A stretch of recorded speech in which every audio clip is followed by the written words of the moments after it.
L'automédication peut avoir des conséquences graves. Elle peut même tuer. On voit ça tout de suite avec mes invités.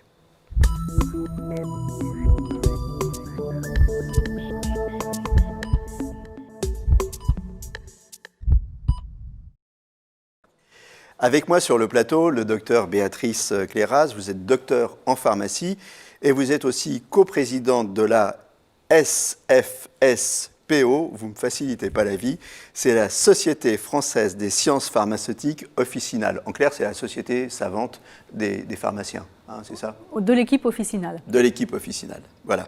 Mais vous êtes également pharmacienne tous les jours en officine et l'automédication, vous voyez ça tout le temps, c'est votre quotidien. C'est notre quotidien. Voilà. Et je suis aussi avec le docteur William Beribi.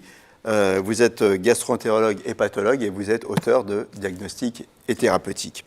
Quelques chiffres pour lancer le débat, hein, pour fixer les choses. 59% des Français déclarent pratiquer l'automédication, donc c'est presque 60%. Hein. 37% utilisent des médicaments dispo dans leur armoire à pharmacie. On a un petit bobo, on ouvre l'armoire, qu'est-ce que j'ai? Tiens, oh, bah, ça fera l'affaire. Donc ça, c'est 37%, donc presque 40%, c'est des chiffres très importants. Et 25% achètent des médicaments sans ordonnance à la pharmacie. L'automédication, ça peut avoir des conséquences graves. On va donner quelques exemples. Alors, il y a eu, par exemple, cette histoire avec le paracétamol et cette personne qui a appelé les urgences et qui est décédée d'une hépatite fulminante. C'est ça, par exemple. Les hépatites fulminantes, en fait, avec le paracétamol, sont très fréquentes si les doses maximales sont dépassées. Donc, la dose maximale usuelle, c'est 4 grammes, mais il suffit pour un patient d'en prendre 1 ou 2 grammes de plus, ou bien chez des patients fragiles qui ont, par exemple, l'alcoolisme va entraîner une déplétion en glutathion réduit et donc la posologie toxique est plus basse. Donc à 3 grammes, par exemple, les gens peuvent faire une hépatite fulminante qui peut des fois aboutir à une transplantation hépatique. Donc c'est une gravité extrême. C'est très très grave. Vous, Béatrice, les gens qui viennent à la pharmacie et qui achètent du paracétamol, ils achètent ça comme un truc anodin, hein, non? Alors complètement, et c'est vrai que cette malheureuse histoire nous a quand même rappelé que finalement médicaments prescrits ou en automédication ou qu'on achète comme ça, ce ne sont pas des bonbons et qu'il y a toujours des risques.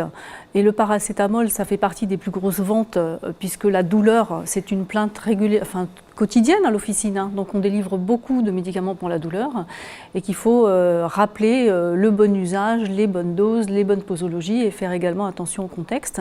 Et puis comme vous le disiez, l'automédication, c'est pas que les médicaments qu'on va acheter comme ça chez le pharmacien, c'est aussi tous ceux qu'on a dans sa pharmacie familiale qui ont été prescrits. Et donc on pense que comme ça a été prescrit, c'est sûr, puisqu'il y a la prescription du médecin, le label du médecin. Eh bien non, il faut aussi faire attention quand on a des médicaments dans la pharmacie familiale. Alors dans le style médicament anodin aussi, qu'on prend, même parfois j'ai lu que c'était bon d'en prendre tous les jours, comme ça, sans raison, c'est l'aspirine. Oui, alors l'aspirine, c'est l'exemple type. Aspirine est même anti-inflammatoire. Et anti-inflammatoire, oui. Alors, bon tous les jours, c'est pas complètement faux, mais puisque ça prévient le cancer du côlon, c'est un effet préventif. Donc il y a eu une grande mode de prescription massive d'aspirine en prévention du cancer du côlon. Mais en fait, le risque d'avoir des complications à l'aspirine type hémorragie méningée est supérieur aux bénéfices. Donc il ne faut pas le faire. Et les anti-inflammatoires, alors là c'est hyper fréquent, notamment chez la femme, hein, pour les règles douloureuses. Alors ça c'est un grand classique. Elles prennent ça effectivement comme un bonbon et souvent elles ont des pathologies. Moi je les vois pour des pathologies ulcéreuses gastriques liées à la prise d'anti-inflammatoires un peu sauvages, on va dire. Les tops de l'automédication. Alors les tops de l'automédication, c'est d'abord l'allergie avec les antihistaminiques. Oui. Les gens ils viennent vous voir, j'ai une allergie, donnez-moi ça, c'est ça?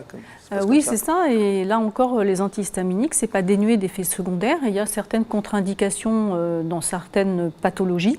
Donc là encore, il faut faire attention à ce qu'on prend. Alors les antiallergiques, c'est ce dont vous parlez, ceux-là, c'est par voie orale. C'est vrai que quand c'est par voie locale, que ce soit pour le nez ou pour les yeux, il y a un peu moins d'effets secondaires. Mais ça reste encore des médicaments. Deuxième au top, on revient chez vous, William Beribi, les brûlures d'estomac. Chez moi. Oui, dans votre spécialité, les brûlures d'estomac.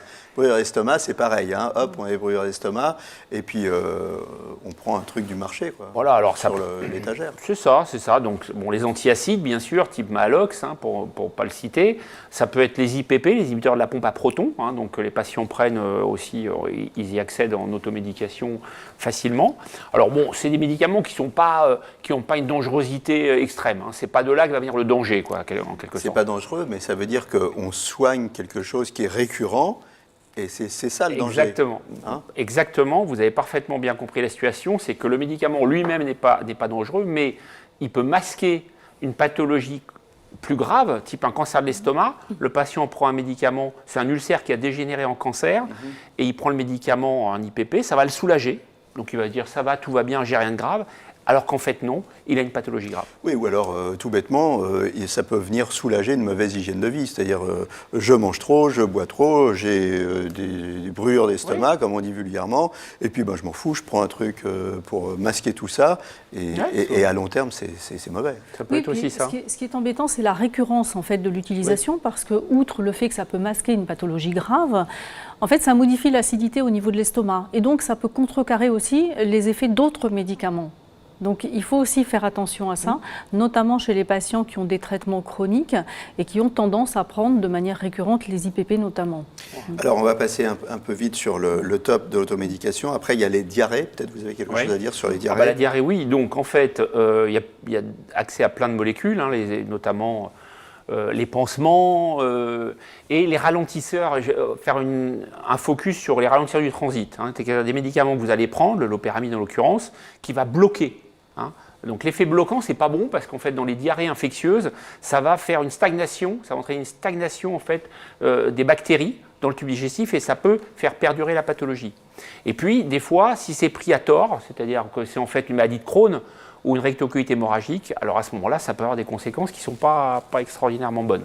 Alors, ce qui modifie le transit aussi, ça me fait penser à des médicaments qu'on voit ressortir au début de l'été à chaque fois, là, qui bloquent l'absorption des sucres, des graisses, des trucs pour maigrir. C'est dangereux ça ou pas dangereux? En fait, c'est dangereux. Là aussi, si vous voulez, si c'est utilisé de manière très ponctuelle et dans le cadre d'une alimentation équilibrée parce qu'on veut perdre du poids et qu'on veut faire attention, pourquoi pas? Mais d'abord, il n'y a pas de remède miracle. Et là encore, c'est la récurrence et l'utilisation à long terme qui fait qu'à un moment donné, ça devient peut-être dangereux pour la santé. Et on peut dire qu'il n'y a pas de médicament miracle de l'obésité ou du surpoids aujourd'hui. Si on vous dit prenez ça, vous allez perdre 15 kilos, c'est qu'il y a probablement un piège là-dessous. Le truc, c'est qu'il faut manger moins. Voilà, c'est ça. C'est aussi simple que ça. C'est la mauvaise nouvelle du jour. Il faut manger moins, il faut boire moins. C'est comme ça. Mais vous irez mieux, par contre. Alors, toujours au top de l'automédication, douleur, migraine. Et oui. Bon, et là, on retombe sur aspirine, paracétamol, ibuprofène, donc on en a déjà parlé. Les jambes lourdes. Les jambes lourdes, c'est un problème de circulation. Alors, effectivement, il n'y a pas beaucoup d'interaction avec les médicaments pour ce problème-là. Il faut simplement faire attention, là encore, dans certains contextes de pathologie. Mais globalement, ce sont des vénotoniques. Du coup, en plus, les gens les prennent là, pour le coup, de manière plutôt ponctuelle. C'est vraiment quand il fait très chaud. Ça dépend. Donc, voilà. Après, ceux qu'on voit qui les prennent de manière récurrente, c'est parce qu'au démarrage, il y a eu une prescription médicale et que du coup, voilà, ils continuent à utiliser le produit sans réévaluation derrière. Donc, il faut peut-être à un moment ça aussi, comme ce qu'on peut dire pour avancer, parce qu'on avance dans l'émission, ce qu'on peut dire, c'est que de toute manière, pour résumer, quand on n'utilise jamais sur le long terme, on fait d'abord l'automédication, on évite, et puis jamais sur le long terme, parce que ça peut masquer un réel problème, donc une réelle maladie. Alors attention aussi à prendre en compte les pathologies existantes. Et ça, quand on se fait de l'automédication, on ne prend pas en compte. Donc par exemple, si on est diabétique, les interactions médicamenteuses. Hein. Il suffit par exemple que vous ayez un diabète et vous prenez un médicament hypoglycémiant. Il y a par exemple des antiarythmiques alors ils ne sont pas en automédication, mais ils peuvent être prescrits par 2 praticiens séparés. Et si le check de tous les traitements ne sont pas faits, ça peut aussi entraîner des complications. Hypertension artérielle, allez-y. Alors non, mais aussi pour les diabétiques, le truc tout bête, il faut toujours faire attention à ce qu'il n'y ait pas de sucre dans les médicaments qu'on prend. C'est le truc idiot, mais il faut y penser parce que ça peut déséquilibrer un diabète. Complètement. Donc Complètement. Voilà. Les problèmes d'hypertension artérielle, on en parle beaucoup avec les produits pour le rhume notamment, qui sont dans le collimateur des institutions de santé, puisque la pseudoéphédrine, qui est le premier médicament qu'on prend pour des bouchées de nez, est contre-indiquée chez les patients notamment qui ont des pathologies cardiovasculaires. Et là encore, il faut faire attention. Parce que c'est un vasoconstricteur en fait. Il nous reste peu de temps. Les médicaments sur Internet. Alors, Ah, mais ça, c'est une On connerie. évite. Voilà, alors Ça, c'est une faut connerie. pas. Voilà. Et Je crois sur qu'on a tout Internet, dit. alors, C'est une connerie. c'est une connerie. Et vous trouvez sur Internet aussi plein de plantes. Plantes, préparation chinoise, etc. Donc, Internet, tout ça, on évite. Et pour la constipation notamment. Pas d'automédication pour les personnes fragiles, les enfants, les personnes âgées, les multipathologies, Les les femmes personnes enceintes. allergiques, Les femmes enceintes. femmes allaitantes. oui. Elles sont plus mais Oui. ok, d'accord. Dans tous les cas, alors on parle avec son pharmacien et notamment on lui parle aussi de la posologie. Oui. Parce que l'automédication c'est une chose, mais bien prendre un médicament, ce qu'on appelle le mésusage. Donc on en parle. Par exemple, quand on dit à prendre pendant le repas, c'est important ou pas? Oui, c'est important parce que les études de mise sur le marché pour le médicament ont été faites en tenant compte de ça. Il y a, parfois, l'alimentation peut gêner l'absorption d'un médicament ou inversement peut favoriser. Donc si c'est précisé dans l'AMM du médicament, c'est important de respecter cette précision. Sinon, on aura une efficacité différente. Un autre exemple, les AINS, les anti-inflammatoires Tout à fait. non stéroïdiens, qui doivent être pris au milieu du repas pour diminuer justement la toxicité digestive et donc le risque d'ulcère. Donc ça, D'accord. c'est extrêmement important de ne pas le prendre n'importe quand dans la journée. D'accord. Donc on ne va pas chez le pharmacien comme ça, on achète ses boîtes sans discuter, on demande, on n'hésite pas à poser des questions, vous êtes là pour ça, pour répondre. Alors, on n'hésite pas, mais nous aussi, nous Oui. devons, quand on a des Vous patients devez. qui viennent C'est et le qui, message de- voilà, de- et qui viennent et qui veulent des médicaments avec leur liste, c'est à nous aussi d'aller poser des questions pour être sûr qu'il n'y ait vous pas de avez un- souci dans Alors, Il l'utilisation. y a un rôle d'orientation aussi. Complètement. Il y a toujours sur l'automédication, on a parlé des médicaments qui étaient disponibles dans l'armoire à pharmacie, il y a des médicaments qui se périment très vite, les Oui. sirops, les collyres, c'est ça? Les sirops, les collyres et puis les comprimés qui ont une date de péremption. Donc il faut toujours regarder la date de péremption de ces médicaments et puis faire régulièrement du ménage dans sa pharmacie familiale. On a parlé des médicaments pour l'automédication, mais quid de l'homéopathie, des médecines douces, de tout Alors ça? l'homéopathie, c'est extrêmement développé, notamment sur le traitement de la constipation. Alors là, vous avez vous tapez sur Google traitement de la constipation plante, vous avez des centaines de produits et certains sont toxiques. Alors les toxicités principales, il faut être extrêmement méfiant. Il y a l'aloe vera par exemple, il y a le séné, etc. Mais il y en a des centaines et ça donne notamment des problèmes hépatiques, des hépatites. Et ça donne au niveau des problèmes de reins avec des insuffisances rénales. Oui, alors là, on est sur la phytothérapie, on n'est pas sur l'homéopathie. L'homéopathie, il n'y a aucun danger, il n'y a aucune interaction.